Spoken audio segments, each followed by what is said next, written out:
মাকে চামড় বিজন করছেন, মায়ের সেবা করছেন। আসলে আসলে ভগবান শুধু পুরুষের রূপেই বা থাকবেন কেন? তাই তিনি নারীর রূপও ধারণ করছেন। যেকালে যেকালে ভগবান মনুষ্যতর জীব হয়ে কূর্মাবতার, বরাহ অবতার, মৎস্যাবতার হয়েছিলেন, সেকালে এই রূপেই বা আপত্তি কোথায়? ভগবান শ্রীকৃষ্ণের অদ্বৈত ভাব, সে তো ক্রিয়াগুণহীন কৃষ্ণ শক্তি। শ্রীরাধা না থাকলে কৃষ্ণ শক্তি কোথায় শুনি? একবার ভাবুন তো, এই যুগল প্রেমময় মূর্তি নেই, শ্রীরাধা বলে কিচ্ছু নেই, তাহলে কি ভাবের প্রকাশ হবে? শ্রীরাধা হয়ে কৃষ্ণের সাধনা, সে তো ভগবানের সঙ্গে আত্মিক মিলনের সাধনা, আত্মায় আত্মায় রমণের সাধনা।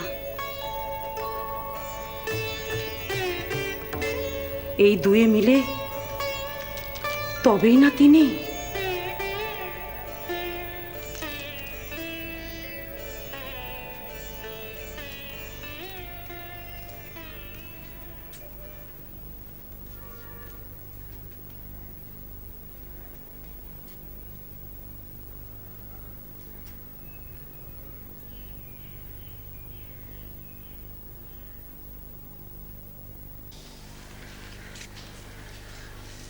বলো গো, বলো।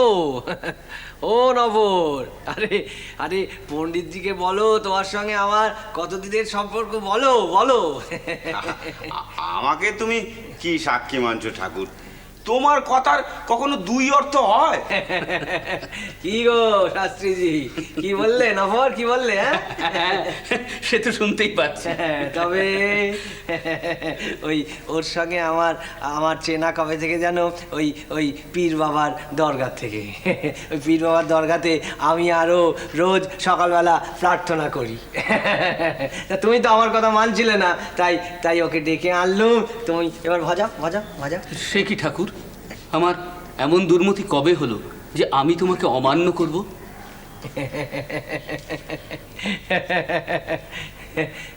তবে না, তবে বলছিলাম কি, তোমরা এত ভাব বও কি করে? এই মন্দিরেতেও, আবার দরগাতেও। সে কি কথা গো, সে কি কথা! এখানেও ভগবান, আবার সেখানেও ভগবান। না ঠাকুর, অত সোজা নয়। তোমার এখানেই কত ভাব। তুমি শ্রীরামচন্দ্রের কাছে হনুমান, শ্রীকৃষ্ণের কাছে সুদাম সখা, আবার কালিকা মায়ের কাছে তার ছেলে। আজকাল তো শুনি আবার শ্রী রাধাকেও এই শরীরে টেনে আনছো। আমার অমনি ধারা গো, আমার অমনি ধারা। ভগবানের যত রস আছে সব একসঙ্গে করে জারক রসে গা চুবিয়ে থাকাতেই আমার আনন্দ গো। তার সর্বব্যাপী বিস্তার গায়ে মাখতেই আমার খুব শান্তি লাগে গো, খুব শান্তি লাগে। বলো কি ঠাকুর, পীরের দরগাতেও তুমি একই বিস্তার বোধ করো? আল্লাহ, বুঝি গো। এই গায়ে, বুকে, নাকে, চোখে, কপালে আমি সব জায়গায় অনুভব করি, মন দিয়ে, শরীর দিয়ে। আমি কি বলি বলো তো? আমার এই বোধের কথা তো সবাই জানে। আচ্ছা শাস্ত্রীজি, তুমি এই মন্দিরের প্রতিষ্ঠাত্রী দেবী রাসমণির নাম শুনেছ, কথা শুনেছ? হ্যাঁ, সে কি কথা, তার কথা শুনবো না?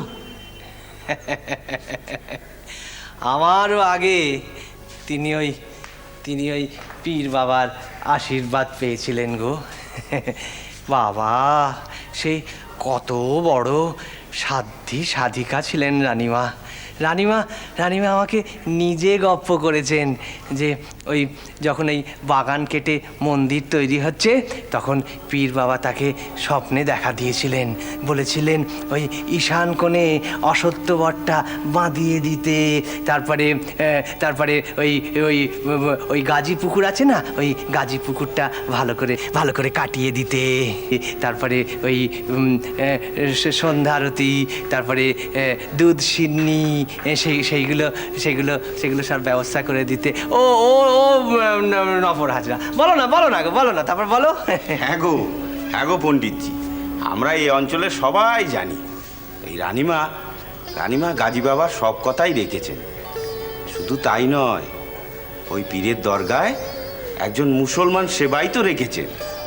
এমনকি তার মাস কাবারি মাইনে, চাল ডাল তেল সিদে এসব রানীমা ওই মন্দিরের মাস কাবারি খরচে বরাদ্দ করে গিয়েছেন। কত বড় জাগ্রত দেবতা ওই পীর বাবা, জানো? ওই কারোর সুবিধে অসুবিধে অসুখ বিসুখ হলে তুমি কোনো মানসিক করো, ও বাবা সঙ্গে সঙ্গে তিনি সেই বিপদ থেকে উদ্ধার করবেন। তিনি একবারে সাক্ষাৎ বিপত্তারণ দেবতা গো, সাক্ষাৎ বিপত্তারণ দেবতা। হ্যাঁ, সে কথা আমি হলধারী ঠাকুরের কাছে শুনেছি, আর এই দক্ষিণেশ্বরের অন্যান্য লোকজনদের মুখ থেকেও আমি শুনেছি।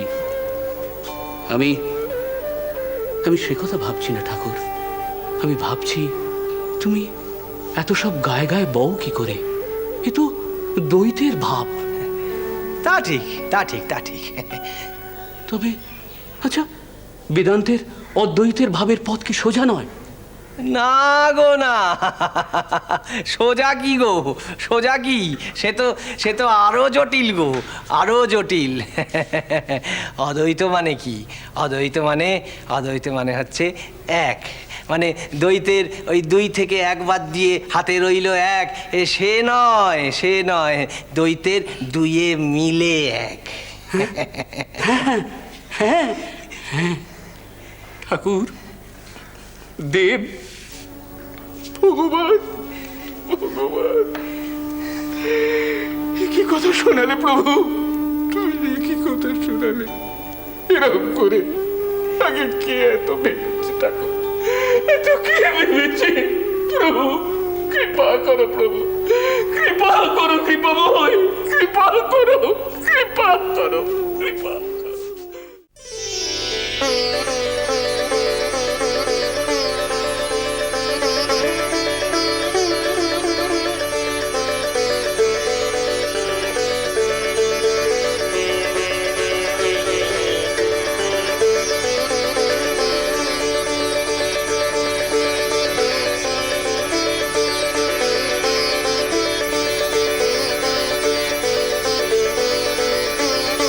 লেখো